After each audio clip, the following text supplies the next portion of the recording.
investigador no IPO do Porto, trabalho com HPV e fui convidado aqui para a escola para vos dar uma pequena aulinha sobre HPV e prevenção do cancro do colo do útero. É uma área em que eu trabalho há muito tempo, por isso eu sinto-me bastante à vontade.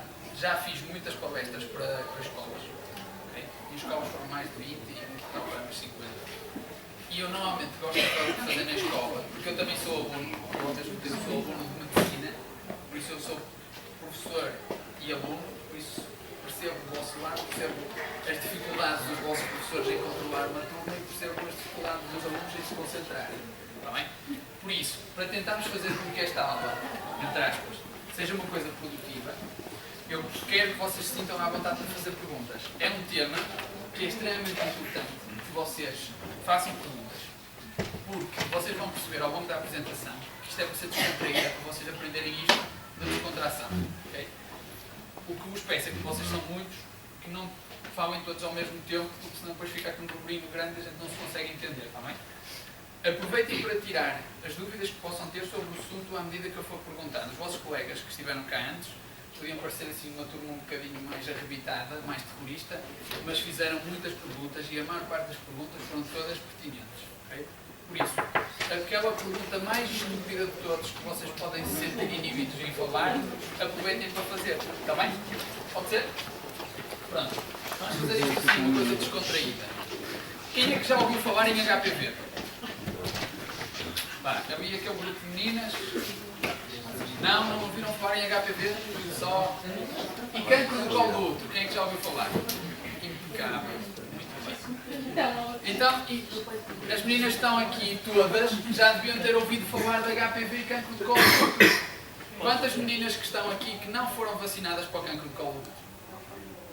Que não foram? Quantas é que não foram? Meninas, vocês não foram aos 13 anos ao centro de saúde fazer uma vacina? Então eu perguntei, quantas é que não foram? Pois. Quantas é que não foram? É? Certeza? Toda a gente? Então é que eles não sabem o que é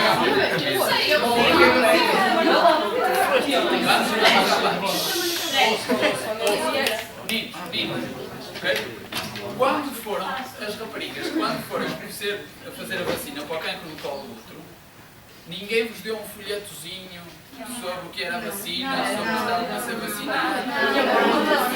Não deram nada, nem às vossas mães.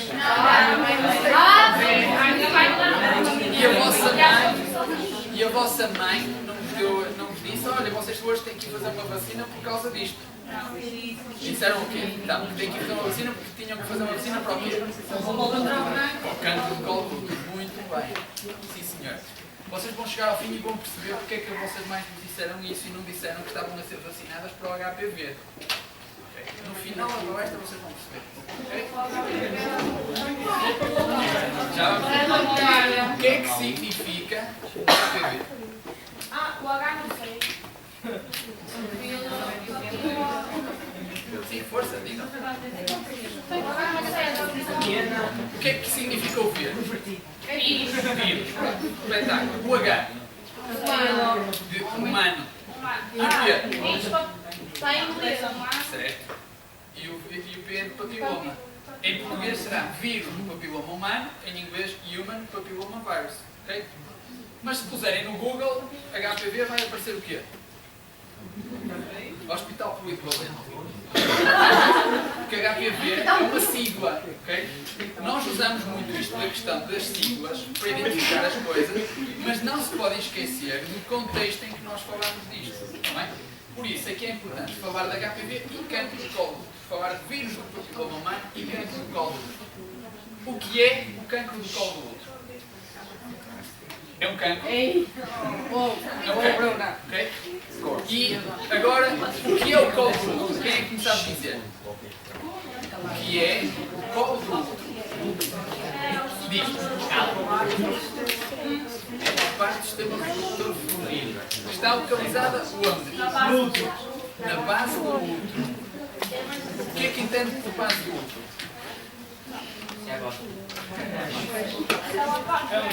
Que forma é que tem o útero? Vá. Que forma é que tem? É uma forma de pera invertida, certo? Então onde é que está o colo do útero? Na parte de baixo ou na parte de cima? Na parte de baixo. E vocês acham que o colo do útero é assim tão importante para a mulher?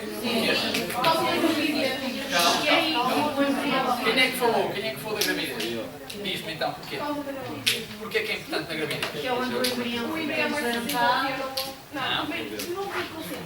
Não. Vai sair por lá, está bem? Certo? Mas quem é que tinha dito aqui na gravidez? Ou não? Porquê? Alguém disse aqui na gravidez? Agora vamos lá, vamos agora vamos ver aqui esta imagem. O colo do útero é esta região, realmente a parte inferior da pera invertida. E sabem porque é que se chama colo? Colo é a mesma coisa que o pescoço. É o local de suporte do útero. É aqui que o útero se suporta. Porque temos as paredes da vagina que vão fixar o útero nesta região. Isto é extremamente importante para a gravidez, sem dúvida nenhuma. Porquê? Sendo isto o suporte do pescoço, entre aspas, se quisermos pensar assim, se vocês imaginarem que a minha mão é o útero, e imaginarem que esta parte aqui é o colo do útero, a parte de baixo, se o colo do útero não estiver fixo, se ele for rasgado, entre aspas, ou se estiver muito dificultado em termos da capacidade de prender, à medida que a gravidez evolui, o que é que acontece? O útero vai aumentando de tamanho, certo? Se o colo do útero não for estável, ele vai abrir. E o que é que vai acontecer? O bebê cai, significa que há um risco de aborto. O cancro do colo do útero é um problema nas mulheres jovens por causa disto. Porque as lesões que vão ocorrer no colo do útero são muito problemáticas para as gravidezes. Há um risco de aborto grande nas mulheres que têm cancro do colo do útero jovens.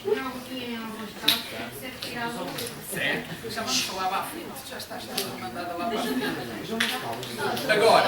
Agora pensam os rapazes assim, mas o que é que nós estamos aqui a fazer? Então, o que é que nós estamos aqui a fazer? Se estamos a falar do cancro do colo do útero, se estamos a falar do cancro do colo do útero, o colo do útero só existe as mulheres, certo? Então, estas duas colegas estão aqui muito ativas. Eu quero que este lado também se estão ativos. Okay? Vamos lá ver. Houve aqui uma colega que disse no início que se inibia com muita gente. Imagina se não tivesse aqui tanta gente que ela falava.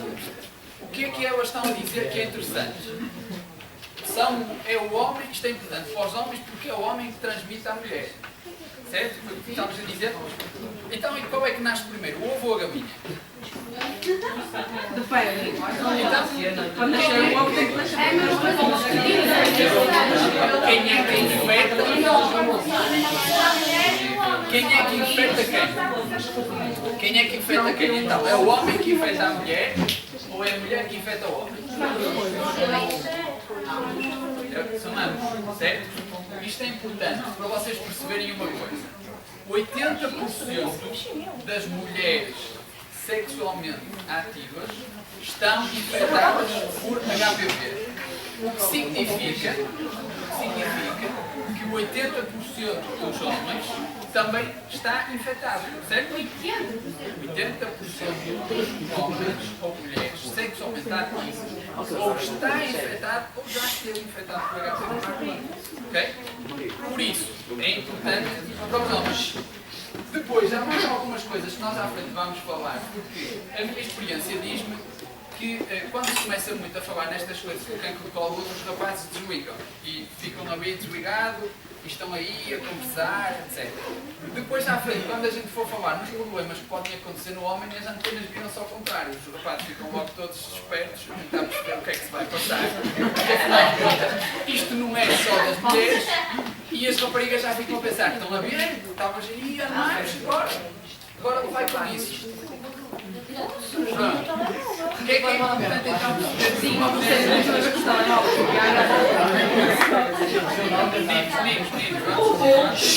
senão se torna-se mais difícil. Assim, eu estou a ser mais conversador convosco e gostava que vocês também fizessem isso comigo, mas não podem fazer tanto burburinho, senão não se consegue conversar, está bem? Vamos conversar. Porquê é que isto é um problema grave? é um problema grave. Em termos de distribuição mundial, okay, é muito diferente. Onde é que ele é mais frequente? Olhando para este mapa. América do Sul. E América do Sul, certo?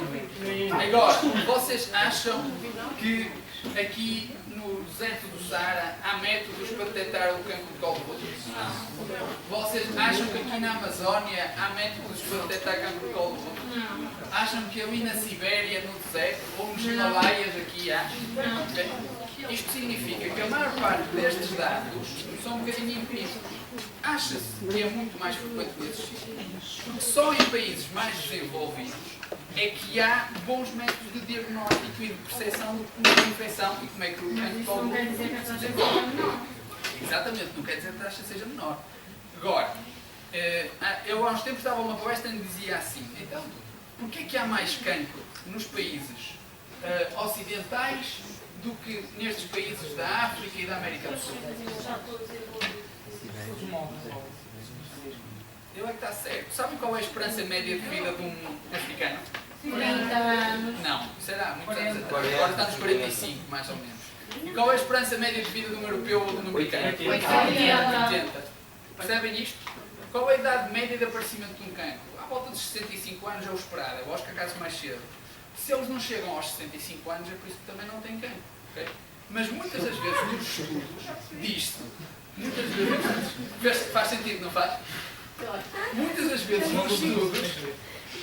nos estudos aparecem estes países menos desenvolvidos com alguns valores que não batem muito certo. É impossível dizerem que aqui a taxa é tão alta, porque eles não têm sequer meios de diagnosticar. O que acontece é que eles veem muitos casos, mas não sabem se são 5 por cada 10 ou se são 9 em cada 10. No entanto, há aqui uma ilhota, eu estou a dizer para esta historinha, uma ilhota aqui, não sei se é esta mesmo aqui, que se chama-se Vanuatu. Sabes como é que é? Não diz? Em que 9 em cada 10 mulheres desenvolve cancro de colo de útero e morre antes dos 45 anos. Okay? 9 em cada 10 mulheres.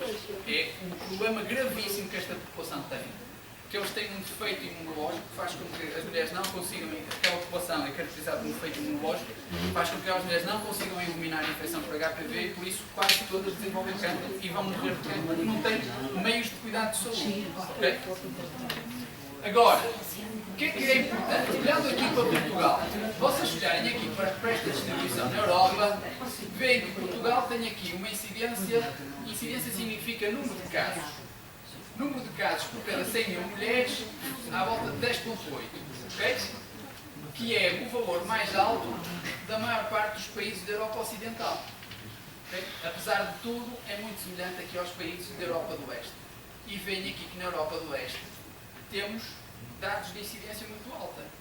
Porque estes países estiveram sob repressão económica durante muito tempo e não havia hospitais, não havia acesso a médicos, não havia centros de saúde, não havia nada.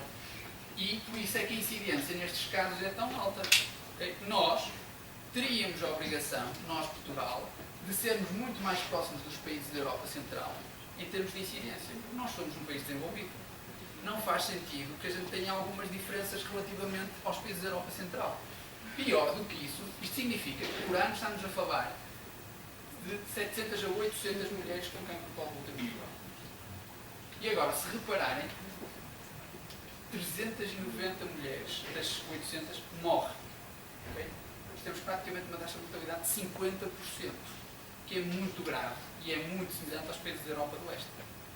Isso é inadmissível num país como o nosso, onde temos centros escolares fantásticos como estes, onde temos hospitais novos fantásticos, onde temos unidades de saúde familiar fantásticas e o sistema de saúde permite que morra uma mulher por dia com cancro de colo de útero. Isto, em termos de comparação, se nós formos olhar para países onde a incidência é muito alta, como por exemplo no Brasil, o Brasil é um dos países que tem uma incidência muito alta de infecção por HPV e muito alta de infecção de cancro, de desenvolvimento de cancro de colo de útero. Mas a taxa de mortalidade lá é muito mais baixa que a nossa. Porque eles têm um sistema de saúde vocacionado para a avaliação das mulheres. E o que acontece aqui frequentemente é que as mulheres passam uma faixa etária muito grande sem ir ao médico. Entre os 40 e os 60 anos, as mulheres das duas uma vão aos médicos porque estão com problemas de depressão ou porque dores articulares, ou então todos os outros problemas são secundários. Um problema ginecológico passa a ser secundário na maior parte das vezes. A gente de manhã acorda e o joelhinho está a doer e vai-se ao médico pedir um anti-inflamatório. Se tiver uma dor pélvica que pode significar alguma coisa ginecológica, isso toma-se um brufeno e aquilo passa. Que é muito assim, ok? Por isso, é que não se justifica nós termos este comportamento. Isto é completamente estúpido. Nós fizemos atualmente uma coisa que foi, as jovens de 13 anos têm direito a uma vacina que custava 460 euros ao Estado, agora acho que custa 380, de graça, para prevenir o cancro de colo do útero, e mesmo assim temos 390 mulheres a morrer. Sim. Eu penso que a culpa então não deve ser do país, porque se fosse do país e dos hospitais e o facto dessa saúde toda, e então elas neste caso estariam bem, tomar a vacina, mas em que elas... Estas ainda não tomaram a vacina. Estas não, claro. Porque se calhar não querem saber, O problema é que nós não nos preocupamos tanto com a saúde. Nós não nos preocupamos tanto com a saúde. Diz. Também não tem a ver com tipo, a vacina ter aqui responsabilidades. Podemos deixar essa pergunta mesmo para o final da palestra, porque eu no final da palestra vou falar dessas coisas das vacinas. Aqui o mais importante, nesta primeira fase, desculpa passar a pergunta para o final, está bem? Mas, de facto, o que nós temos que perceber é que nós atualmente, para a vossa geração, temos uma ferramenta que vos vai ajudar a prevenir o desenvolvimento de cancro de colo do útero. Tudo bem. O problema foi que temos gerações de mulheres para trás, às quais nós não fizemos rigorosamente nada. E nós somos um país desenvolvido.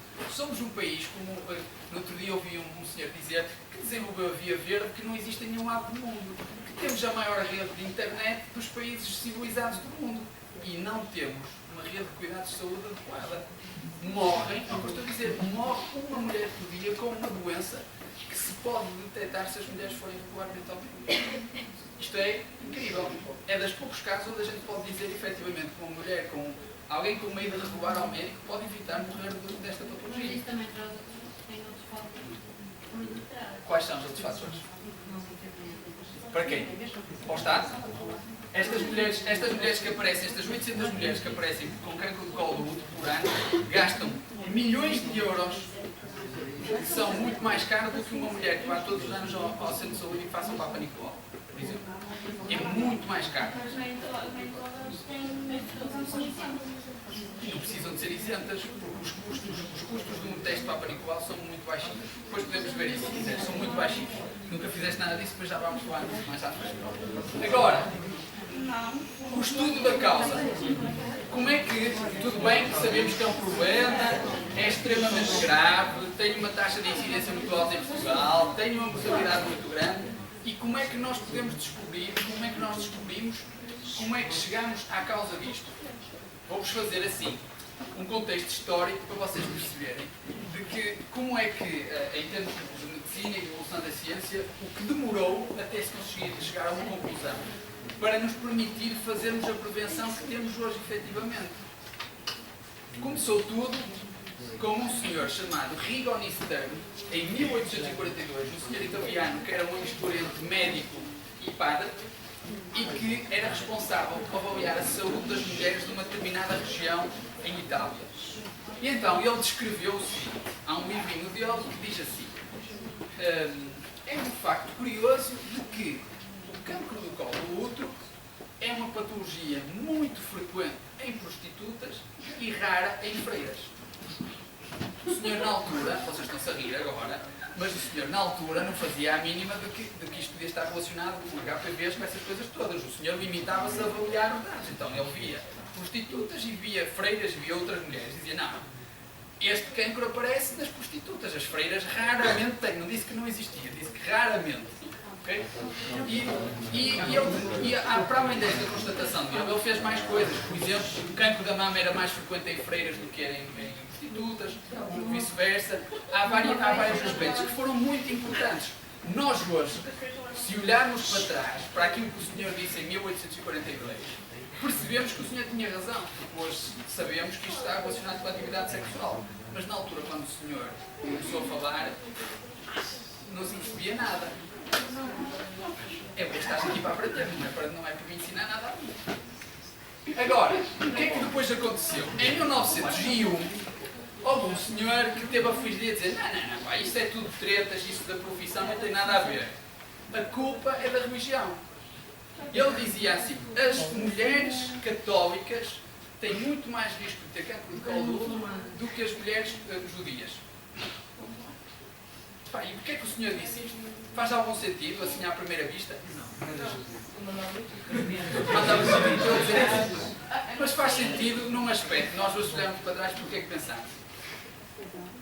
Os judeus têm um maior cuidado em termos das relações. As mulheres não podem ter mais do que um marido, só têm um marido. E as católicas não. As católicas eram mais frequentes, principalmente quando enviuvavam, acabavam por ter outro. E também havia uma maior liberdade. O senhor fez uma constatação que estava enviesada por esse facto, que é parceiros que as mulheres tinham. Mas naquela altura o senhor só estava a dizer, não, eu encontro mais católicas com cancro de colo do útero do que em mulheres judias. E isto demorou 50 anos, ou quase durante 50 anos, que se pensou a mesma coisa, e que toda a gente dizia, sim, o senhor tem razão, afinal de contas, as mulheres católicas vão ser castigadas por serem católicas com cancro de colo do útero. Era assim que o senhor dizia, a verdade é esta. Agora, é lógico que não faz nenhum sentido atualmente a gente pensar nestas coisas de castigos divinos, nem dessas coisas, porque não tem nada a ver.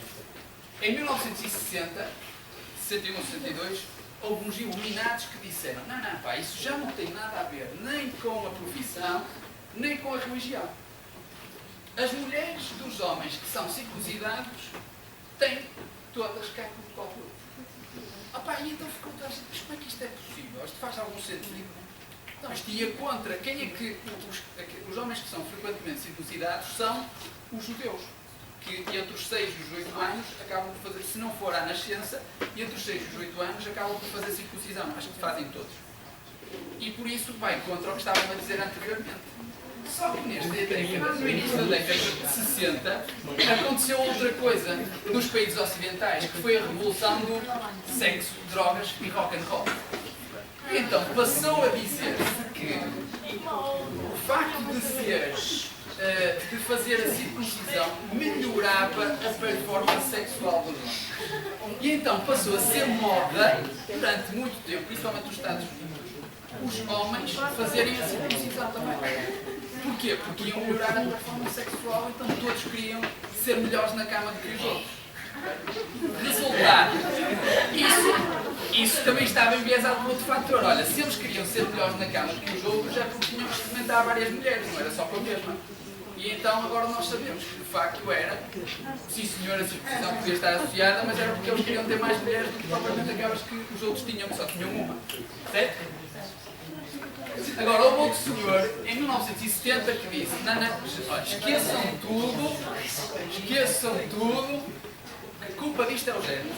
Quem é que aqui já teve géneros? Herpes labial, quem é que já teve herpes labial aqui? Ninguém é capaz de ter, a gente vai chegar lá. Herpes labial ninguém tem. Ninguém teve.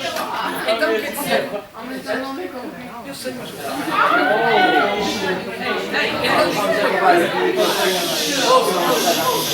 diga-me uma coisa, então ninguém deu beijos a ninguém nunca aqui? Ninguém deu beijinho na cara. A probabilidade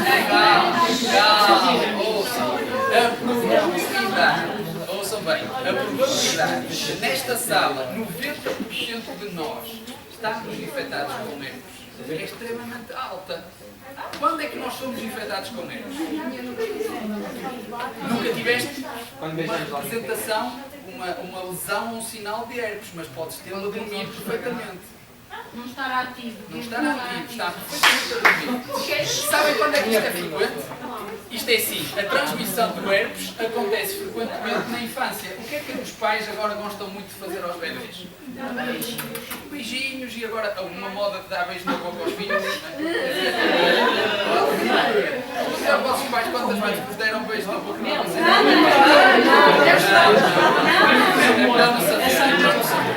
Mas isto é importante, porque na altura isso não era prática, ok?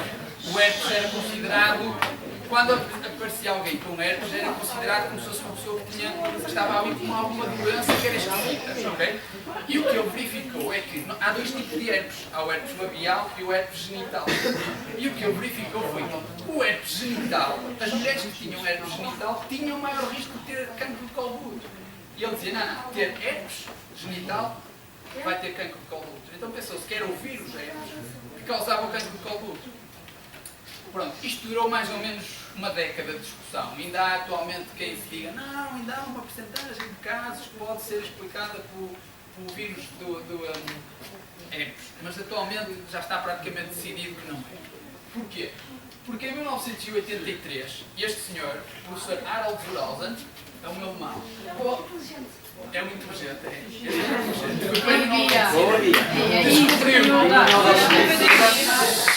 descobriu em 1983 que as amostras de cancro do colo de útero tinham todas HPV.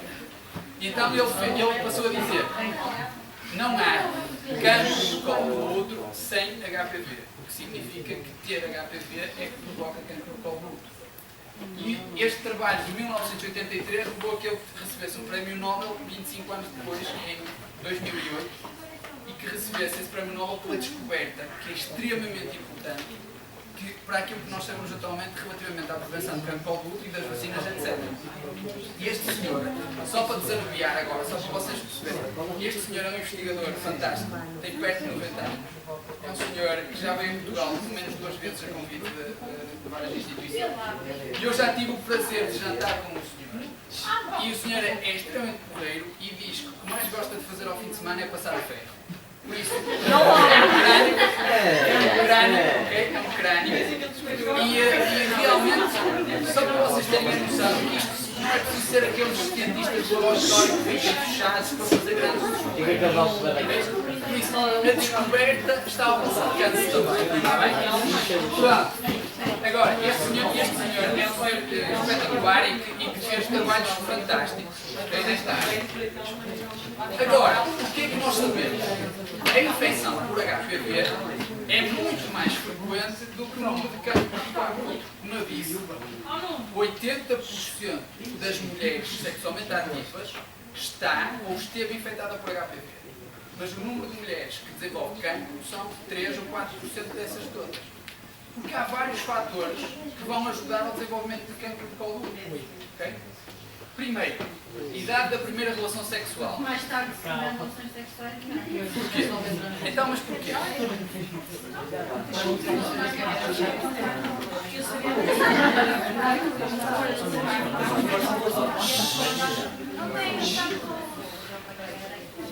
Quer dizer, anticorpos, proteção.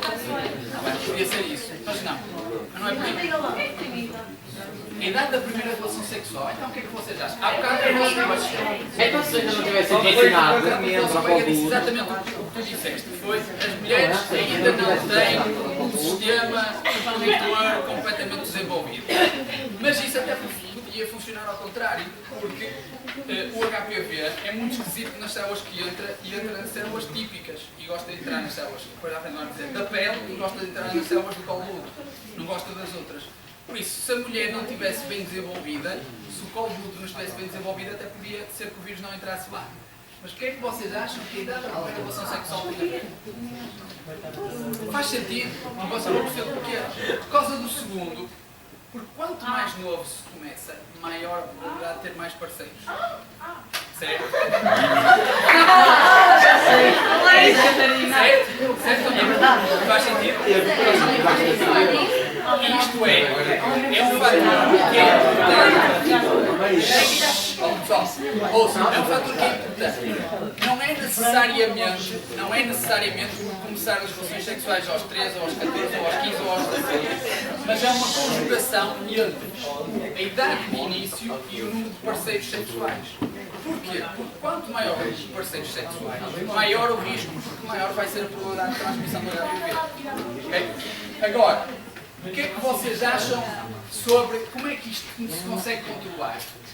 Como é que nós conseguimos perceber isto muito bem dos múltiplos parceiros? Conseguimos perguntar a história a alguém? Alguém tem um livro de histórico? É impossível. Então imaginem uma rapariga que comece a namorar aos 24, que nunca namorou antes, e que arranja um namorado que também nunca namorou antes. Okay? Começa aos 24, não é impossível. Não é impossível. Tudo bem. Mas então, qual é que acham que qual é que acham que é o risco desse casal em ter infecção previamente? É zero. Porque se nenhum deles teve nenhum parceiro, é zero. Se nenhum deles teve nenhum parceiro, é zero. Agora, imaginem que é uma rapariga que começa as relações sexuais aos 13, aos 16 chateia-se com o namorado e arranja outro namorado, e entra para a faculdade, chateia-se com o namorado e arranja outro, acaba o curso e chateia-se com o namorado e acaba outro. Significa que vai com quatro namorados. Okay? 4 namorados. E agora imaginem, okay? Ela arranja o 4º namorado. E quando arranja o 4º namorado, ela não perguntou ao namorado quantas parceiras é que ele teve. Nem ele ia responder. Ou ia mentir para cima, ou ia mentir para baixo. O que é que isto significa? À medida que aumenta o número de parceiros que a mulher tem, aumenta o risco do número de parceiros que o parceiro não teve. Okay? Por isso, quando estamos a falar aqui de uma mulher que teve 4 namorados, se nós imaginarmos que já houve mais parceiros do outro namorado, não sabemos, não é? Mas a maior parte das pessoas não anda com um histórico. Eu tenho uma colega que ela namorou 6 ou 7 anos com um rapaz e depois acabou. E eu perguntei, então quando é que arranjas um namorado? E ela disse, o próximo tem que vir com o boletim de vacinas. Tinha que vir com o histórico todo, não é? Mas ninguém faz isso. Não é? É impossível controlar isso. Por isso ninguém faz isso, por isso é um problema grave. Certo? E isto é importante. O que é que vocês acham que é um número de parceiros sexuais alto? Quantos?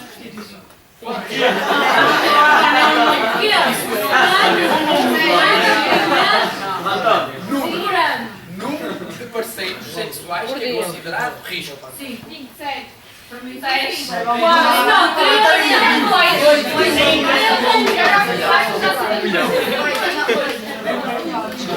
Ouçam. O número de parceiros sexuais a partir do qual o risco é muito alto são 3. São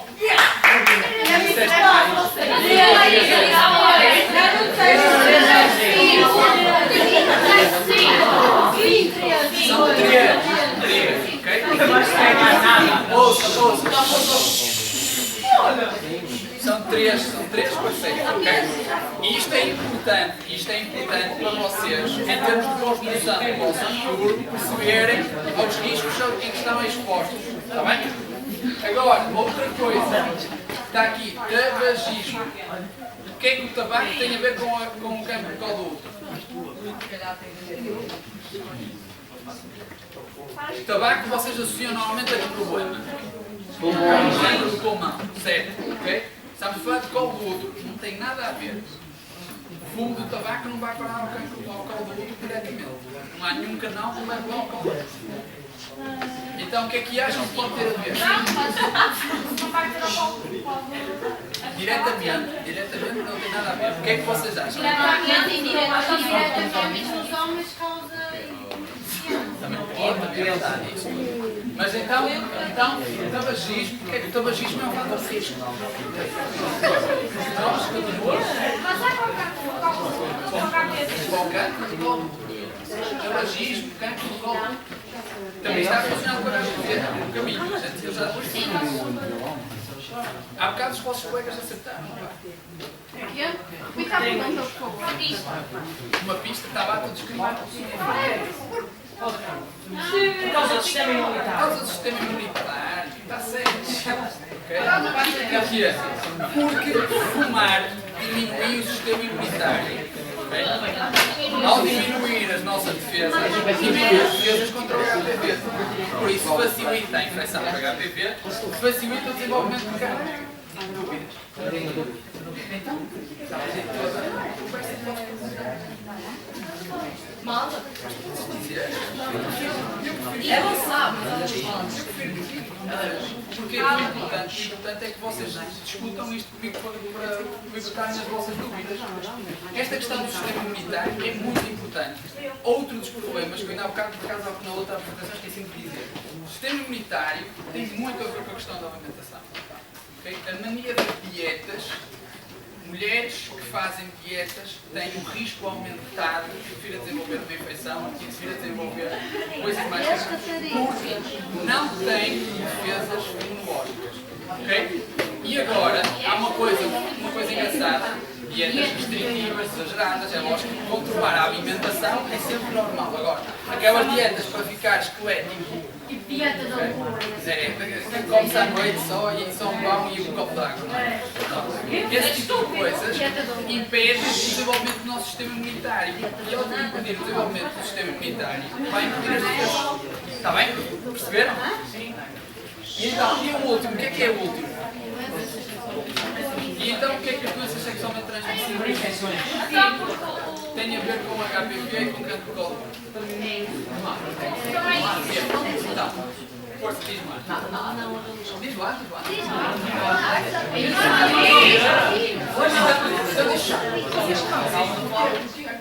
O que é que as DSTs têm a ver?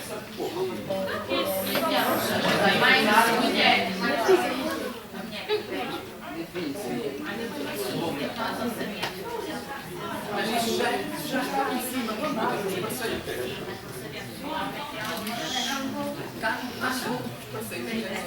O que é que as DSTs têm a ver então? Quem tem mais probabilidade de trazer. A mesma coisa que o sistema imunitário. Mulheres com maior número de doenças sexualmente transmissíveis, seja uma candidíase, seja uma clamidíase, seja outro tipo de tricomonas, etc., estão com maior risco de desenvolver uma infecção por HPV. Porquê? Porque não tem sistema imunitário. Okay? Uma infecção genital provoca diminuição do sistema imunitário, facilita a infecção por HPV, por isso vamos ter um risco maior de cancro de colo de útero associado. Okay?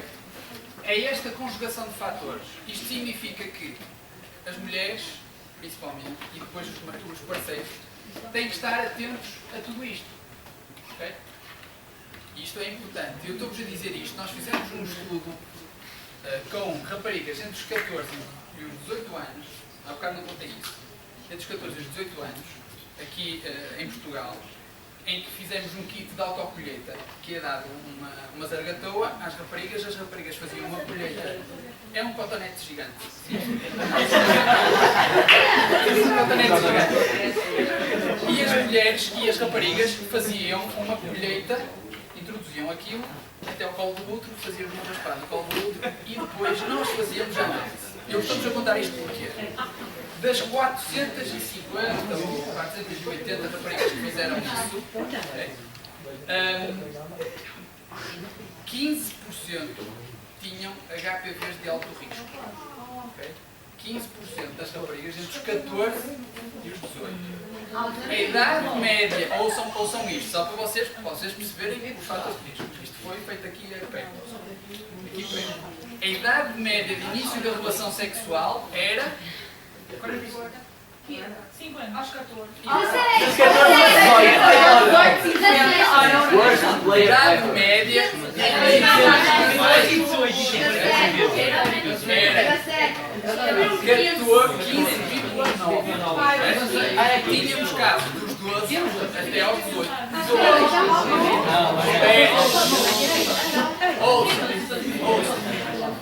E o gravíssimo disto é que nós temos 15% das raparigas com HPVs de alto risco que podem vir a provocar câncer e que tínhamos uma grande porcentagem delas, das miúdas sexualmente ativas, que tinham mais de 3 parceiros já. Ok? E isto é uma realidade que não vem nos livros nem vem nos jornais. Okay?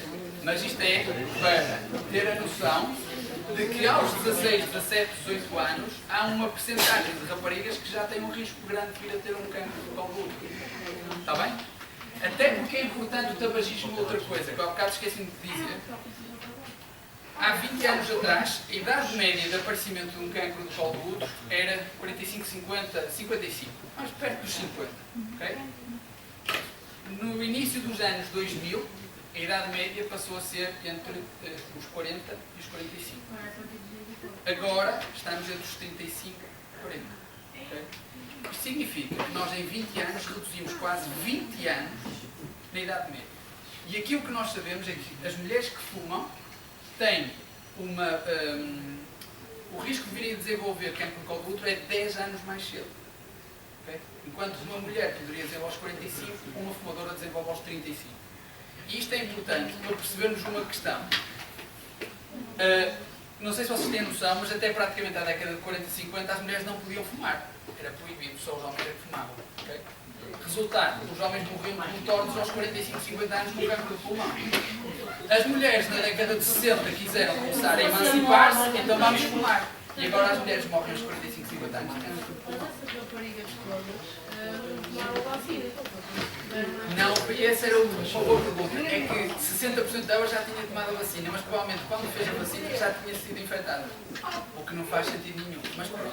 Mas a vacina não está. A vacina protege a infecção, mas se ela já lá estiver, não é nada. Isso é que é o problema grave. Isso é que é o problema gravíssimo. Agora, tenham uma noção destes pequenos aspectos.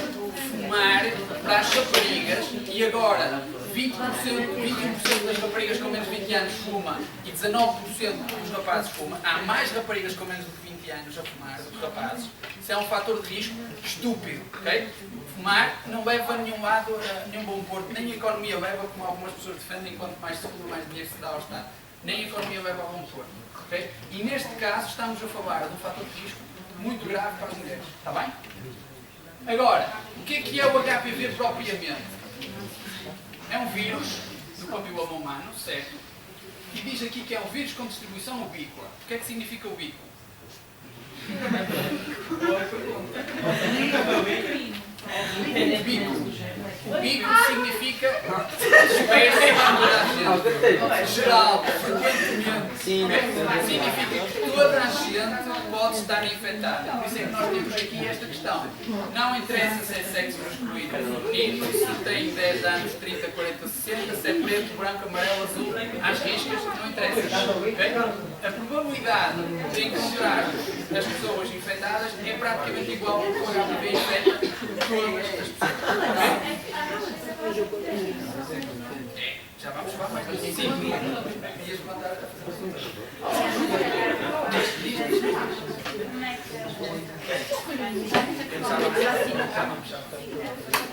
Ok, e depois tenho aqui outra coisa a dizer. Infecta vários tecidos. Significa, se olharem para este desenho, temos aqui alguns locais, a cavidade orofaringe e a parte genital, como alvos preferenciais do HPV. Mas o HPV pode infectar toda a nossa pele. Okay? E eu aposto que aqui nesta sala, que já estão todos a nos dar um bocado, há 8 a 10 pessoas que neste momento estão infectadas por HPV. E eu consigo adivinhar. Okay? Vamos chegar lá. Vamos chegar à frente. Isto é só coisas para a frente. Só para vocês ficarem atentos. Só para vocês ficarem atentos. Está bem? E isto é importante porque o HPV pode infectar. Ouçam bem. Sim, diz-me. É, já vamos chegar a essa parte à frente. Okay? Se eu disse, eu estou a acabar de dizer, o HPV pode infectar a pele e todas as mucosas.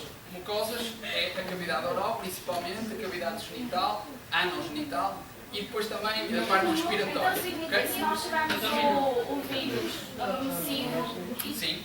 ele pode ser contagioso? Pode. A gente já vai falar nessas coisas. Sim, senhora. Boas perguntas. Já vamos falar a seguir. Então, todos nós aqui nesta sala estamos em risco de ser infectados ou efetivamente alguns de nós já estão mesmo infectados com HPV. E eu ainda nem sequer falei de início da atividade sexual, ok? Ainda não falei nada disso. Okay? Agora, só algumas informações gerais. É um vírus muito pequenino e que existem quase 200 tipos descritos. 120 deles infectam os homens HPV não, há papilomavírus que infectam coelhos, cães, vacas, etc. São ligeiramente diferentes, que não são transmitidos para os humanos e que provocam praticamente o mesmo tipo de doenças no homem do que nos animais. Não, não há transmissão de coisas mais comuns. Agora, como é que se transmite? Okay? Vamos começar aqui a pontuar. Ouçam, transmissão sexual, oral e anogenital. O que é que isto significa aqui? Que a prática de sexo oral, sexo anal e sexo vaginal, os três tipos de sexo, é um fator de risco para a transmissão do HPV. Os três tipos. Okay? Há bocado, houve um colega vosso que estava a falar sobre isso, mas isso é assim, tão facilmente transmitido e não sei o quê. É. Estamos a falar de um vírus que 99,5% das vezes é transmitido por via sexual. Okay? E aqui nos sei se repararam, mas são duas mulheres, não um homem e uma mulher. São duas mulheres.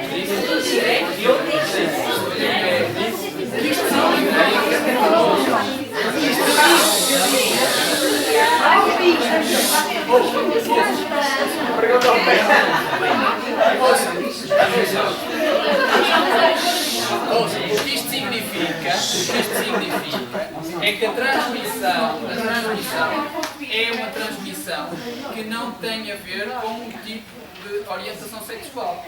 Sejam homossexuais, sejam heterossexuais, sejam bissexuais, o risco de transmissão existe. Agora a vossa colega ia fazer aqui uma pergunta, que eu acho pertinente. Outra pergunta. Ora faz lá. Como é que ele se transmite? Se as mulheres não têm relações sexuais. Até não tem?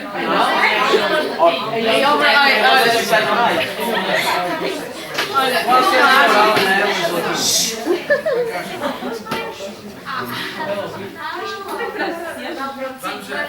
Agora, uma pergunta que eu fiz já há bocado aos vossos colegas, que me soube responder bem e que eu vou fazer àqueles meus colegas lá do fundo.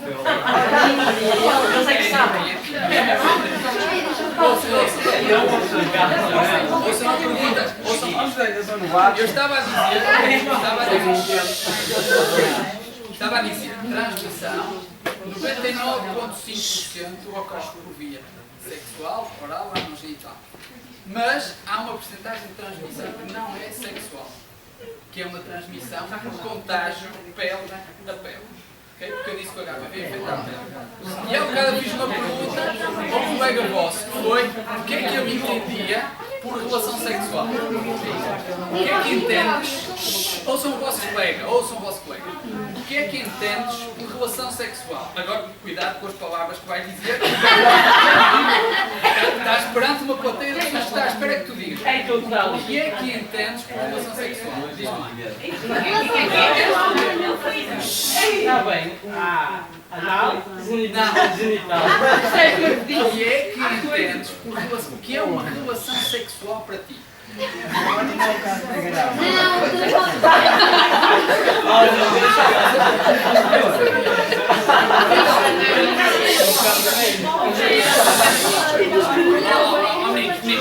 Deixa o vosso pai nos falar. Deixa o vosso pai nos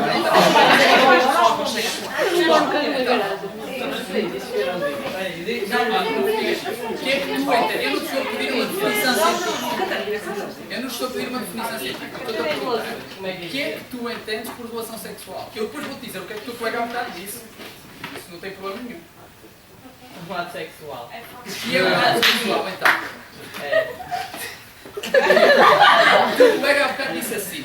É uma relação carinhosa e entre um homem e uma mulher onde há penetração. Era isso que também há mesmo mulheres. Tem que ser carinhoso.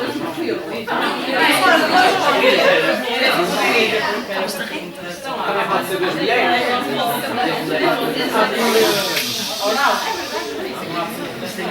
O sexo oral não há penetração, então o que é?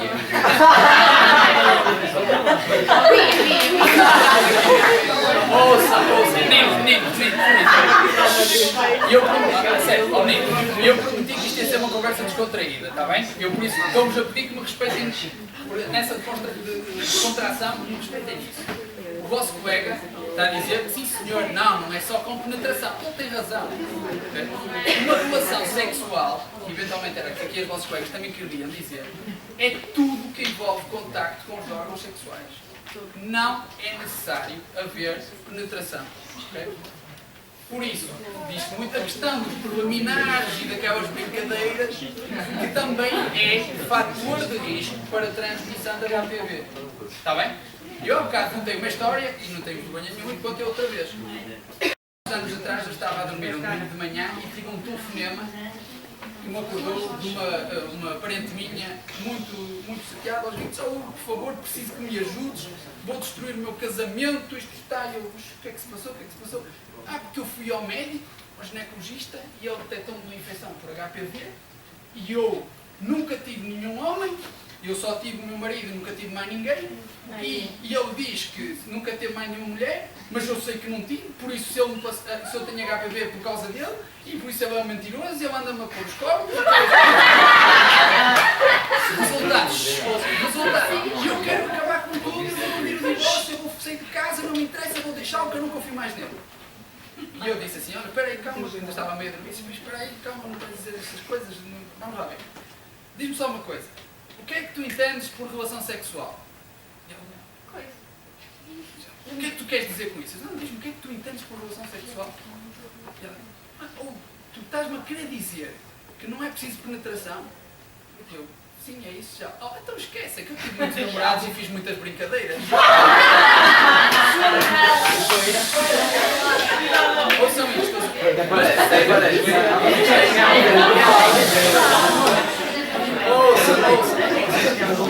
Está-se a descontrair isto, não está? Está a ser fixe, não está? Então, ouçam estas coisas. É que isto é importante. E outra coisa é, por exemplo, o mito de que este tipo de infecções se apanha nas casas de banho públicas e no ginásio e nessas coisas todas. Há uns anos há um mito que às vezes se vocês puserem na internet, infecção por HIV, infecção por clamídia, infecção por não sei o que mais, e como modo de transmissão. E vai do lado dizer, casas de banho públicas, ginásios, etc. Esse tipo de coisas. São locais onde há contaminação de tudo, por todos, etc. Eu vou-vos contar outra história. Há uns anos também, eu era responsável por responder às dúvidas de mulheres sobre HPV num site. E houve uma rapariga de 20 e tal anos que me mandou um e-mail a dizer: olha, vocês têm de tirar do site a dizer que isso é transmitido sexualmente. Porque eu tenho HPV diagnosticado e eu fui infectada numa piscina. E eu vou na piscina. E eu, quando tenho uma gripe, não sei onde é que a apanhei. Como é que ela sabe que apanhou a infecção na piscina? Será que ela sabe o que esteve a fazer na piscina? Isto era à vontade que não deveria fazer, ok? Mas isto só revela que efetivamente, as pessoas têm falsos mitos na cabeça. Okay? E eventualmente alguém disse àquela rapariga: não te preocupes, isso não foi nada, o teu namorado nem nada, isso apanhaste em qualquer sítio. Realmente, as infecções do tipo candidíase ou clamídias, etc., são mais frequentes nesse tipo, porque as bactérias resistem mais tempo. As infecções por vírus raramente acontecem desta maneira. Raramente mesmo, ok? E por isso, a vontade que eu tinha na altura era de perguntar à rapariga o que é que ela esteve a fazer na piscina, mas, repara, achei que era um bocadinho delicado e a gente tem que responder de outra maneira. Mas vocês têm que desaparecer desse mito. Isto é transmitido sexualmente, sendo que o contacto sexual envolve todo o contacto. Okay? Não estamos a falar só da questão da penetração. Okay? Tudo é importante. Por isso é que também a questão das relações homossexuais femininas, quando teoricamente não há penetração física, okay? O que acontece é que também há risco de transmissão. Não é sem risco. Depois há outra coisa que eu também na outra apresentação há bocado não falei. Lembrei-me agora. Há uma transmissão, há um risco de transmissão das mães aos filhos quando eles nascem. Porque as mulheres, se tiverem o HPV no colo do útero, a criança ao nascer sai pelo colo do útero, não é? Se for um parto vaginal. E pode arrastar consigo alguns vírus. No entanto, essas crianças não nascem com risco de ter cancro do colo do útero. O que acontece é que uma criança ao nascer, qual é a primeira coisa que nasce? de cabeça. O que pode acontecer é desenvolver lesões nas cordas vocais, porque o HPV vai ficar na boca e facilmente vai chegar às cordas vocais. Okay? É uma lesão que tinha o nome de papilomatose laríngea e que pode acontecer. Não é frequente, aliás, hoje em dia, pelos vistos, é bastante rara. Isso tem a ver com o facto das nossas crianças atualmente têm uma melhor alimentação, que significa que têm mais resposta imunológica, têm um melhor sistema imunitário que vai eliminar as infecções mais rapidamente. Por isso é que não é assim tão evidente isso nas crianças. Mas quero que decorem estas coisas sobre a transmissão. Isto é extremamente importante. Okay? Lá está aquela questão. Não havendo penetração, pode haver transmissão de vírus por contacto pele a pele. Okay? Porque o HPV pode infectar toda a pele. Agora, quais são as doenças que provocam? Okay? E eu tenho aqui homem e mulher. Homem e mulher, certo? Significa que nós vamos ter doenças provocadas no homem e doenças provocadas na mulher. Certo? Doenças que vocês saibam. Uma sabem que é o cancro de colo. Certo? Mais. Sida. Há bocado vocês disseram a mesma coisa, pá. Sida. Atenção. Ele tem razão num pequeno aspecto.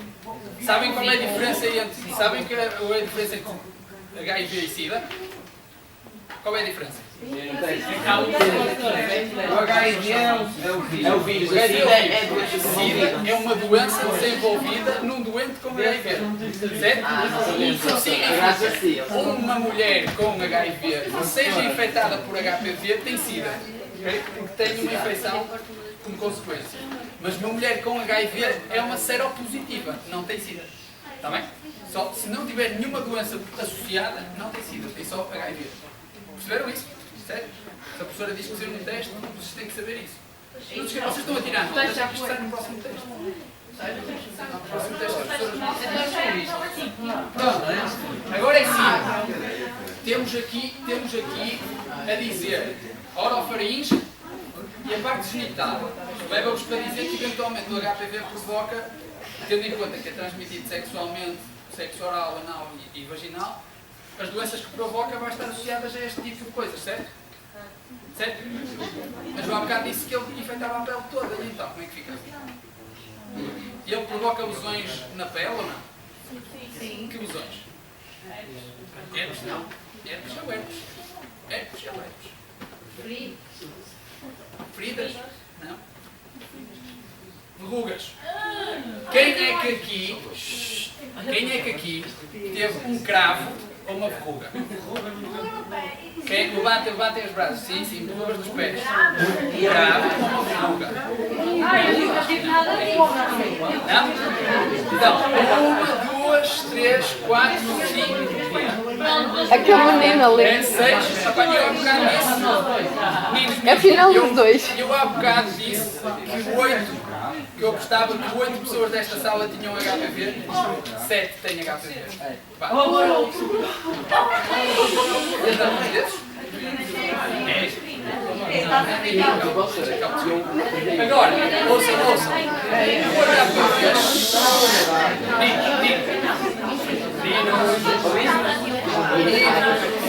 Meninos.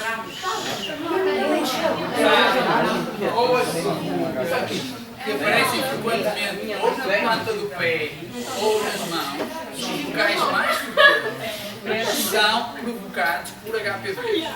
Só que são HPVs que não são transmitidos sexualmente. Como é que estes são transmitidos? Contacto pele a pele. Ora, quem tem um cravo, ou quem já teve um cravo, uma verruga, o que é que se diz? Não coces, porque se coçares vai-te passar para o outro dedo. Nunca disseram isso? É verdade. E o que é que acontecia? É que passava mesmo. Porquê? Se nós temos vírus aqui a multiplicar-se nesta verruga, se formos lá coçar, quando é que o vírus vai passar? Vai para o outro dedo. Mas a mim não foi isso, a mim foi com uma bolha. Se foi bolha, então não era HPV, não era um cravo. Já não dei. Não era um cravo. Isto é uma coisa que é uma situação benigna, que é provocada por HPVs que não são transmitidos sexualmente, são HPVs que são transmitidos por contacto pele, e que o nosso organismo normalmente elimina em 6 meses. Isto desaparece. Okay? A maior parte das pessoas desaparece ao final de 2 meses, nem sequer é preciso tanto tempo. Mas pode levar até 6 meses. É uma situação chamada infecção transitória. O mais normal são 2 meses, mas pode ir até 6 meses, Pronto, tiveste sorte. Tens um bom sistema imunológico, estás a ver? Um bom sistema imunológico. Agora, isto é para vos chamar a atenção que quando se fala em HPV, fala-se em coisas muito mais gerais do que propriamente do cancro de colo do útero. E aqui há rapazes que tiveram HPV. Não é? Já não estamos a falar só de doenças para raparigas. Isto aqui o que é, sabe? Isto não é língua. Isto é uma verruga, um cravo que nasceu do lado da boca da bochecha e que está a sair assim para fora. É uma coisa benigna. Tira-se, cirurgia, faz um tratamento, mas isto sai. E esta é uma verruga no céu da boca. Como é que fica? Nesta? Parece que ele tem uma cara. O que é que o pai sente? Eventualmente pode doer, eu nunca tive, por isso não posso falar. Mas esta questão é: como é que ela vai uma mastiga normalmente o que é que acontece? Estas lesões crescem rapidamente, crescem em praticamente 15 dias, crescem e depois o nosso sistema imunitário começa a atacar, mas depois elas começam a diminuir ao longo do tempo. Okay? Por isso as lesões não demoram 6 meses a aparecer, este tipo de lesões. Okay? São coisas que aparecem mais rapidamente. Se aparecem, é mais no tempo. Vou chamar para Eu tenho uma dúvida. Eu tenho uma dúvida. Ele também pode ter colo. Ele está a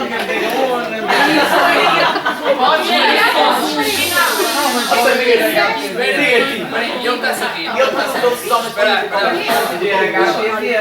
Espera lá.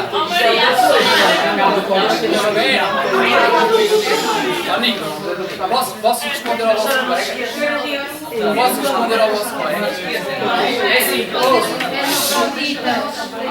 os vossos colegas aqui estavam a falar numa situação que há, e não é assim tão raro, caso de hermafroditismo nos humanos, o que significa que pode ter outro pênis ao mesmo tempo. Por isso, é lógico, isto estamos a falar de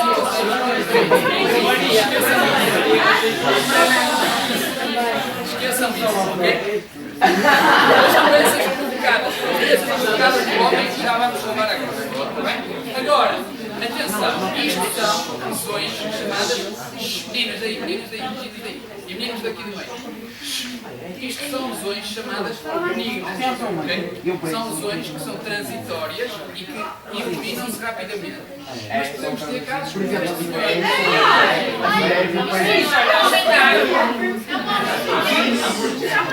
Eu já vi isso no programa de televisão, já vi um homem assim.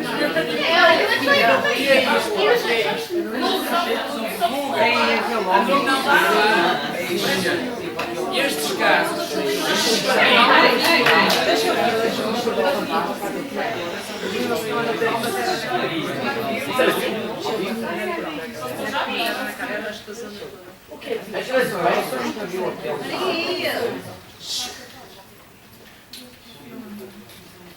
isto são verrugas que não param de crescer, porque o senhor tem uma deficiência no sistema imunológico e não consegue eliminar a infecção por HPV. Okay? Significa que a infecção continua a crescer, vai crescer. Há várias imagens deste senhor com mais verrugas e com menos verrugas, porque de vez em quando ele consegue eliminar uma quantidade e as verrugas diminuem. Ele fez vários tratamentos e aquilo vai diminuindo, mas aquilo volta a crescer, não para de crescer. Okay? Isto é uma situação rara. Na internet, pelo menos, há fotografias de duas pessoas. Okay? E tem um nome esquisito, tem uma patologia esquisita, mas isto é benigno. Isto é benigno, é chamado uma patologia benigna, isto é, que não é capaz de causar morte à pessoa. Mas, ou seja, como eu, olhamos para isto e dizemos que isto não parece nada uma situação normal. Agora, estamos a falar de doenças da pele, mas agora vamos falar das verrugas genitais.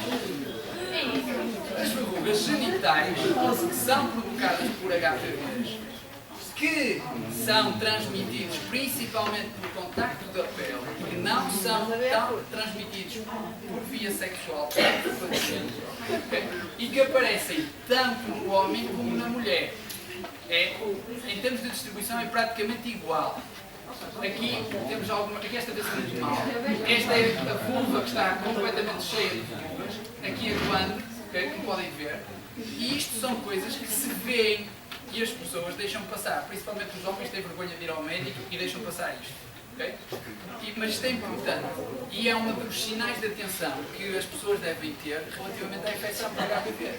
Porque isto significa que se está infectado com HPV. É lógico que nós não podemos dizer que as pessoas que têm verrugas têm risco grande de ter cancro de colo do útero, mas estas pessoas têm uma doença sexualmente transmissível, o que ninguém pode impedir de que elas não tenham os outros HPVs que são transmitidos sexualmente. Porque estes também acabam por fazer parte desse grupo. É o 6 e o 11. Então, os que estão na vacina. Sim. Eu já vou falar. Agora, por exemplo, outra história que eu vou contar. Em 2006 ou 2007 eu fui fazer uma palestra a Matosinhos para senhoras com mais de 65 anos sobre cancro do colo do útero. E eu imaginei-me com 25 anos a dar uma lição de sexo oral, anal e vaginal à minha avó. Imaginem vocês isso em casa, ou ao lado, de certeza que e eu estava a contar que aquilo corresse para torno, não é? Que as velhotas não gostassem, desculpem o termo, que as senhoras de idade não gostassem de ouvir aquilo e que me fossem, entre aspas, escorraçar da era da sala. Mas estava na fila da frente uma senhora que a palestra toda esteve assim.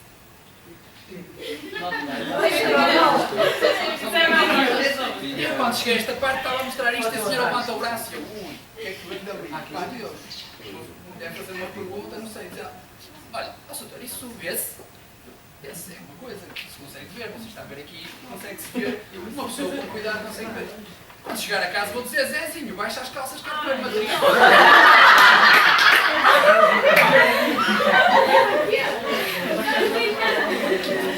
É lógico. O senhor de certeza nunca teve uma noite tão interessante, não é? Mas vocês podem seguir. Mas isto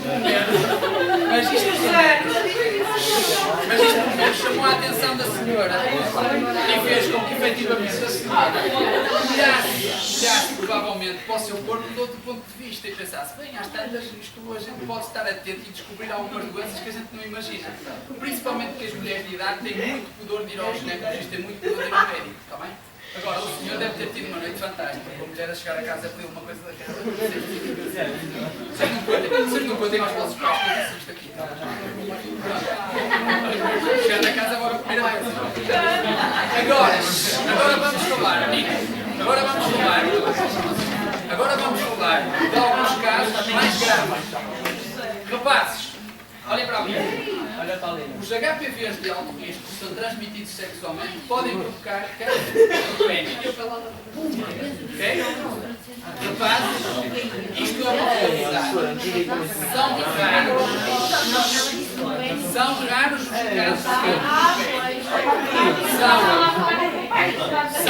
de São 5 casos mais ou menos que aparecem por ano em Portugal. São raros, mas são graves. Vocês conseguem imaginar o que é que se faz numa situação desta? Conseguem imaginar qual é o tratamento que se dá a um senhor que aparece com casos de pés? É brutal. Vocês se tiverem uma mulher com cancro da mama, o que é que ela faz? O que é que se tiver um homem com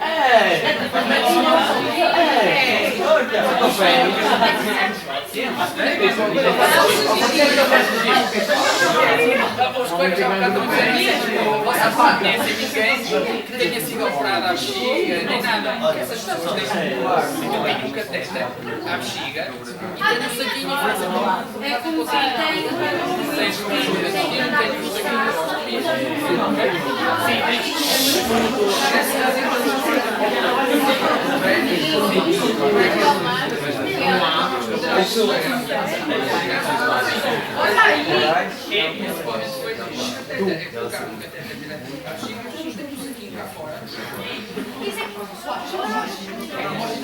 Exatamente. Agora, meus meninos, percebem porque esta palestra é importante para vocês agora?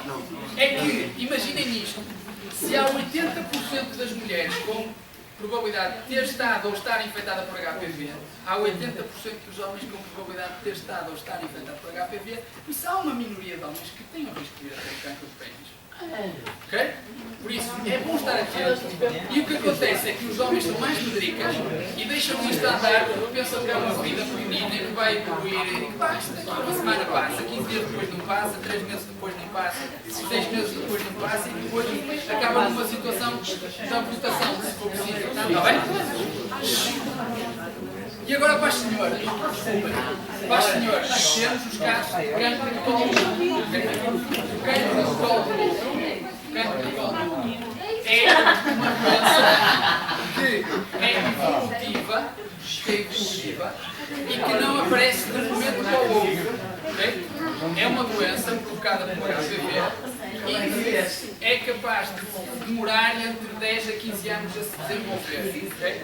Isto passa por evoluções que vão aumentar de tamanho até chegar assim a uma coisa destrutiva que destrói por completo o colo do útero e deixa de ter a sua função de proteção do útero, etc. Okay? E isto é gravíssimo. É de facto aquela a qual temos maior problema. Se depararem, aqui, o cancro do colo do útero tem muito maior número de casos e são todos provocados por HPV. Mas agora temos cancro do ânus, provocado por HPV. Cancro da vagina e da vulva, provocado por HPV. Cancro do pênis, provocado por HPV. Cancro da boca, provocado por HPV. Cancro da garganta, provocado por HPV. Isto tem aumentado. Estes dois e este têm aumentado, tendo em conta a alteração das práticas sexuais.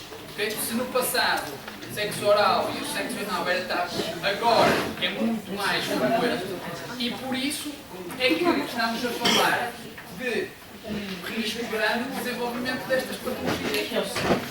Certo que isso é consumo. Certo que isso é consumo. Está bem? Pronto. E isto é muito importante, okay? Porque atualmente chamar a atenção para o cancro do ânus e o cancro da cavidade oral é realmente grave. Porque o cancro da cavidade oral, as pessoas acabam por começar com sintomas tipo rouquidão, só que a rouquidão ao final de 6 meses não desaparece, um ano depois não desaparece e as pessoas não se preocupam. Porquê que eu gosto rouco? Isto, olha, depois de uma constipação nunca mais fiquei igual. E não se sabe efetivamente se aquela pessoa não vai ao médico, não faz análise, não se vê nada, por isso não se descobre que tem um cancro da cavidade oral. E aparecem muitos casos, quer os da cavidade oral, quer os do ânus, aparecem muito tarde e a taxa de cura nestes casos é muito baixa. Está bem? Agora, quais são algumas características da infecção por HPV?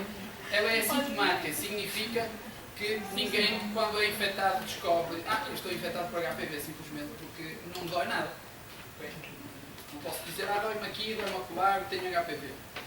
É não localizada. Se eu vos disse que a pele pode ser todo um alvo, eu não sei qual é o sítio que foi infectado. Nunca sei. E é multicêntrica. Quando acontece num sítio, acontece em mais sítios ao mesmo tempo. E por isso é que, quando se faz um tratamento, mesmo que seja para uma lesão do colo do útero, nós só estamos a tratar aquela lesão. Os outros sítios à volta, se estiverem infectados, mas não tiverem uma lesão, nós não estamos a tratar porque nós não sabemos. E ele é um vírus que funciona um bocadinho como o herpes, que fica ali, a dormir, e quando lhe apetece um dia, ativa-se e provoca uma doença. Okay? Agora, sintomas para as meninas pensarem, então como é que eu posso descobrir se tenho ou se não tenho um cancro de colo do útero? Então, tem aqui alguns sintomas que as mulheres que têm cancro de colo do útero apresentam. Hemorragias vaginais anormais, ardor durante o ato sexual, corrimento vaginal anormal e dor na região pélvica. Quem são as mulheres que, quando têm uma infecção urinária, que não têm isto? Quando uma mulher tem uma infecção urinária, tem estes sintomas quase todos, exceto aqui o corrimento. Okay? Mesmo que tenha uma candidíase, tem estes sintomas. Por isso, isto é completamente inespecífico. Nós não podemos dizer que se consegue diagnosticar um cancro de colo do útero simplesmente porque a mulher diz, olha, dói-me aqui e tenho um corrimento em vez de ser branco amarelado. Okay? Não é nada de significativo. Por isso nós não conseguimos diagnosticar com base nos sintomas. Temos que diagnosticar porque precisamos de terem atenção a dois aspectos. Se, apesar do risco das mulheres estarem infectadas ser muito alto, o importante é percebermos que 90% das mulheres não vai ter qualquer lesão provocada por HPV. Okay? Porque o corpo delas vai ser imunologicamente capaz de eliminar a infecção. Por isso, fica resolvido. Só 10% delas é que vão ter algum problema relacionado com aqueles fatores lá atrás, do tabagismo, da resposta imunológica, das outras doenças sexualmente transmissíveis, etc. E aquilo que nós temos é que perceber que temos cerca de 15 anos para detectar. E vocês dizem assim, mas então como é que morrem mulheres com cancro de colo de útero? Elas vão ao médico, não é? As vossas mães vão todas ao ginecologista, não vão? Sim?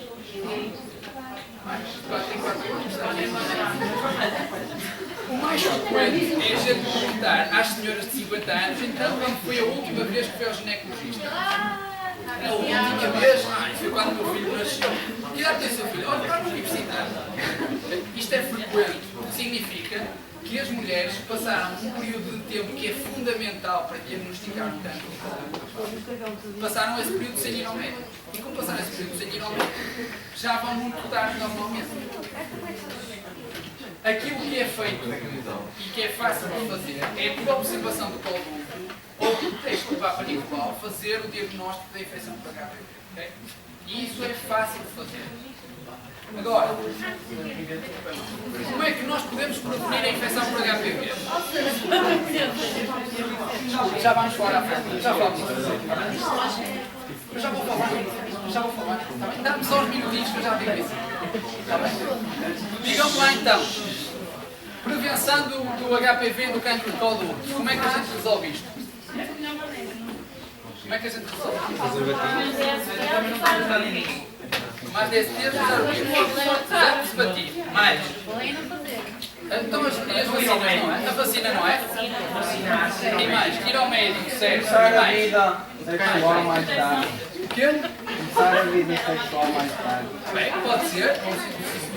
Pá, eu tenho aqui, eu costumo apresentar estas três sugestões, que é castidade, que é acabar com a relação sexual, abstinência sexual ou ter um parceiro. Ora, das três parece-me que ter um parceiro é que é melhor. Agora, isto é uma questão de responsabilidade. Porque vocês sabem, esta imagem era muito frequente na Idade Média, as princesas e assim era-lhes metido um cinto de castidade mesmo, que era um cinto encadeado, que era o rei ou o pai que tinha a chave, que só dava a chave para aquilo abrir à pessoa escolhida. E isso perdeu-se um bocadinho, porque há bocado o vosso colega dizia isso é impossível na nossa sociedade agora. Na nossa sociedade nós queremos é todos experimentar e conhecer e apaixonar-nos e fazer essas coisas. É verdade, mas nós não deixamos de poder fazer isso, desde que seja consciente daquilo que estamos a fazer. Okay? Ninguém vai incriminar ninguém por ter 2 parceiros sexuais, nem 3. Eu acho que as pessoas têm que perceber, eventualmente, o que estão a fazer e os riscos que correm. E se cuidarem da saúde delas, não tem nada a ver com o assunto. Okay? Por isso, visitas regulares ao médico, sim senhor. Agora, qual é o problema? É que o preservativo não protege. Porquê que o preservativo não protege? Não pode romper. Não, está contacto da pele. Qual era a única maneira? Era em vez de haver um preservativo da cabeça. Não é? Essa era a única maneira. Essa era a única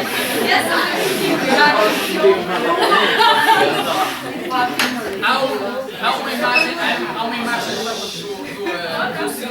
do cineasta Woody Allen na internet da cabeça aos pés.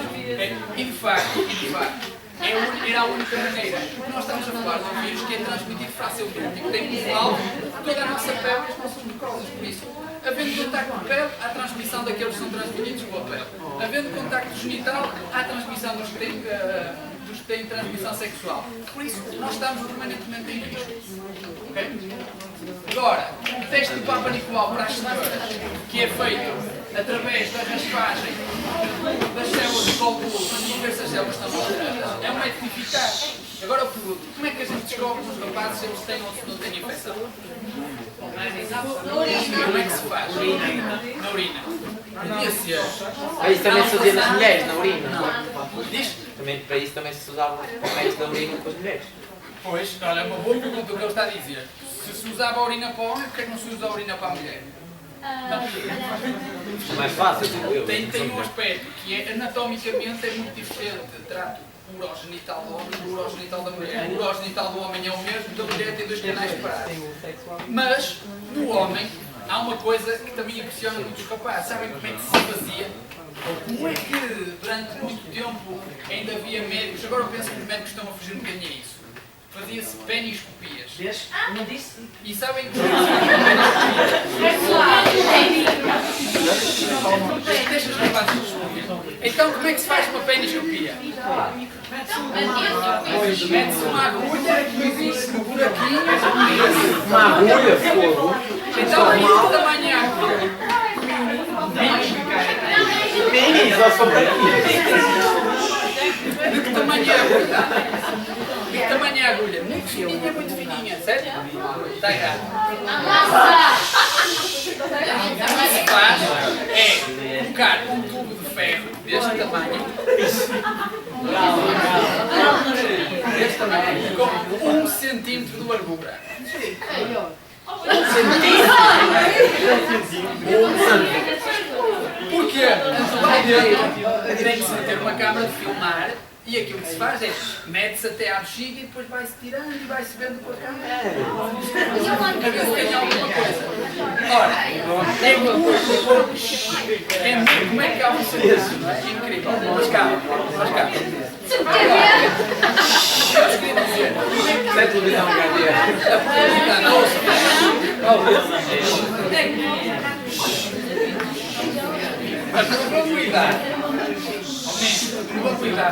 probabilidade de detectarem uma infecção no homem é baixa, ok? É baixíssima. Porque, normalmente, se houver uma infecção no homem na parte interna do trato urogenital, o que acontece é que sempre, na parte interna do trato urogenital, na uretra, sempre que o homem urina, vai arrastar as células, vai deitar fora as células que possam estar infectadas. Por isso é muito pouco provável que se consiga fazer uma detecção. Por isso, disse durante muito tempo que se podia fazer efetivamente uma urina no homem. Qual é o problema? É que se o homem não tem lesão nenhuma, o que é que se ia fazer ao homem que desse na urina HPV positivo? O que é que a gente lhe fazia? Dizia, olha, o senhor está infectado. E ele, e agora? O que é que me vai fazer, doutor? Disse, olha, é fácil. Há um tratamento bom que é meter um ácido por aí dentro, queima tudo. Queima tudo. Isso fazia-se. Há muitos ginecologistas que faziam aos maridos das senhoras. Eu penso que isso está mais desadequado e isso só efetivamente se houver sintomatologia, se o homem não conseguir urinar e se descobrir que há uma lesão, aí tudo bem. Mas senão não há uma indicação muito grande. E qual é o problema relacionado com isto? É que se a mulher está infectada, não é? O homem vai estar infectado. Vamos tratar a mulher, mas o homem está infectado ainda. O homem vai infectar de novo a mulher. Trata-se a mulher outra vez, depois vai se infectar outra vez o homem. E a partir disto é um ciclo grande. Okay? O que se tem que fazer é com que as mulheres depois percebam que é o seguimento médico que faz com que elas não venham a ter uma doença grave. Porque se houver uma lesão pequenina, os ginecologistas no consultório tiram. Não precisa ir ao bloco, não precisa ir ao hospital nem nada. Eles conseguem tirar. Okay? Faz-se uma utilização simples, etc. E consegue-se tirar aquilo. Agora, o importante é educar depois as pessoas a dizer não é por aquilo que a gente lhe fez, tirou esta lesão, que você vai ficar curada da HPV. Porque não há. Porque eu disse aqui atrás que aquilo é multicêntrico. Está infectado num sítio e nos outros todos à volta nós não sabemos onde é que está. Está bem? Pronto. Agora, esta questão do teste de Papa Nicolau, como a vossa colega aqui lá perguntava, é indicada atualmente que se deva começar aos 18 anos. Em termos de... a idade é aos 18 que se refere que é o ideal, mas, tendo em conta que a idade de início da atividade sexual é cada vez mais cedo, aquilo que é dito é que as raparigas deviam, pelo menos, 1 ano após terem iniciado a atividade sexual, irem ao ginecologista. Okay? Pelo menos no primeiro ano, no final do primeiro ano. E depois estabelecer uma vigilância que os médicos depois fazem, que é anual, e depois passa de 3 em 3 anos. E se as mulheres tiverem essa cautela de ir ao ginecologista, é muito pouco provável que venham a desenvolver uma lesão de altura ou um cancro de colo. Está bem? Agora, então, prevenção. Preservativo, certo ou não? Certo. Porquê? Das outras DSTs, protege do HPV, mas protege das outras DSTs, não protege completamente do HPV. Exames ginecológicos regulares e as precauções com os parceiros e comportamentos de risco. Isto é fundamental, isto é uma educação. Okay? E agora, nesta parte, há bocado os vossos colegas disseram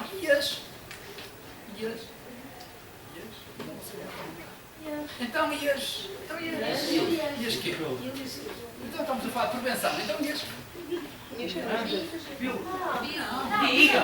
As curas. As vacinas, pá. E este...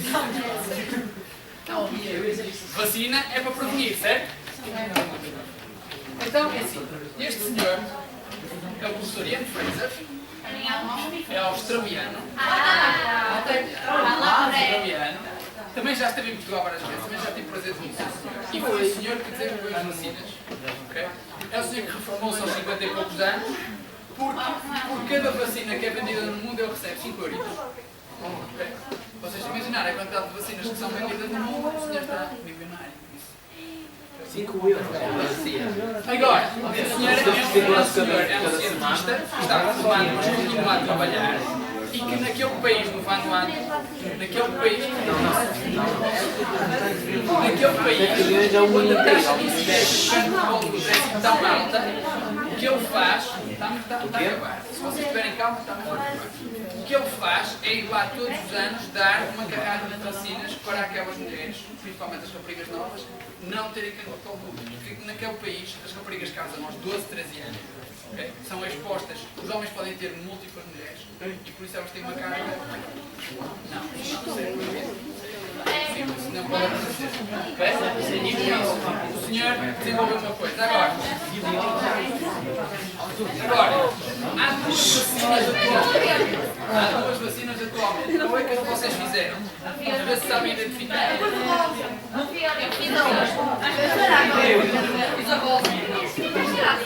Já azul.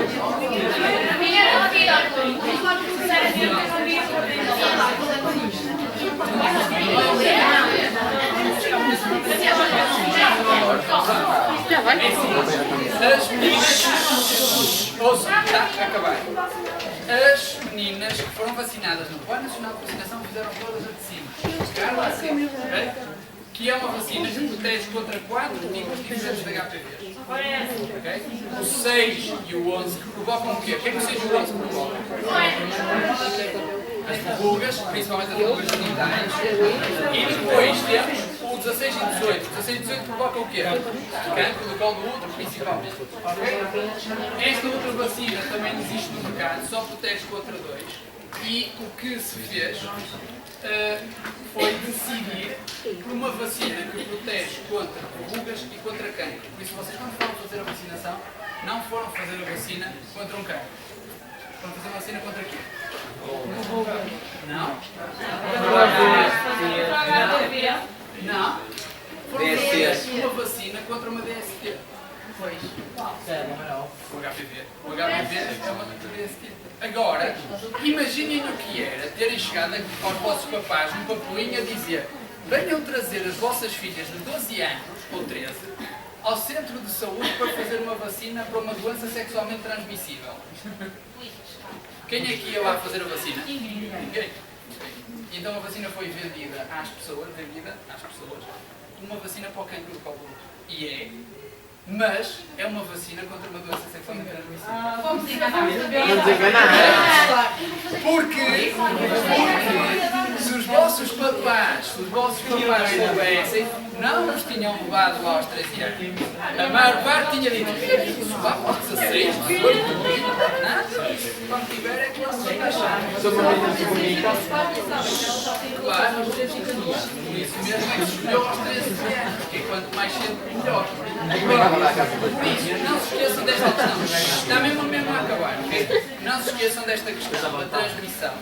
Estamos a falar de uma doença sexualmente transmissível e que vocês foram ensinados, foram vacinados contra um cancro, mas não é contra um cancro. Vocês são vacinados contra uma doença sexualmente transmissível que provoca cancro de colo do útero nas mulheres, pode provocar cancro do pênis, pode provocar cancro da cavidade oral, está associado a uma série de patologias. E outra coisa é que estes dois tipos de HPVs que estão ali que provocam cancro, 16 e 18, não são os únicos que provocam cancro. Há muitos mais. O que significa que não é por terem feito esta vacina que as mulheres não vão ter cancro de colo do útero. Vai diminuir o número de mulheres que vai ter cancro de colo do útero, mas não vai acabar. Por isso é importante que as mulheres continuem a insistir nas visitas regulares ao médico para avaliação e para continuar a ver a infecção por HPV e o risco de cancro. Por isso, o que a gente espera, desculpem lá isto, é que a informação que vos está aqui a ser dada hoje, desta forma assim tranquila, okay, sem grandes stresses, com muitas risadas por meio, entre nas vossas cabeças e vocês possam adotar ou diminuir os comportamentos de risco que estão associados à infecção por HPV. Dessa forma, só assim nós vamos conseguir reduzir rapidamente o número de casos de cancro de colo e a problemática associada à infecção por HPV. Está bem? Muito obrigado.